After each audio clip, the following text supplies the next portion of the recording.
আয় রে আমার কাছে আয় মামুনি, সবার আগে আমি দেখি তোকে, দেখি কেমন খোপা বেঁধেছিস তুই, কেমন কাজল দিলি কালো চোখে।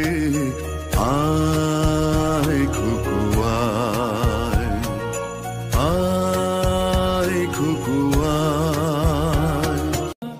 বাবা তুমি আমার যত খুশির কারণ,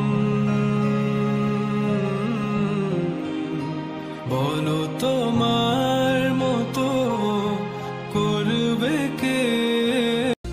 ইচ্ছে করে থাকতে বাবা তোমার অপেক্ষাতে, ইচ্ছে করে আঙুল ধরে হাঁটতে তোমার সাথে, বাবা তোমার মাথায় চুলে ধরতে ইচ্ছে করে, বাবা তোমার কাছে যেতে মরতে ইচ্ছে করে বাবা।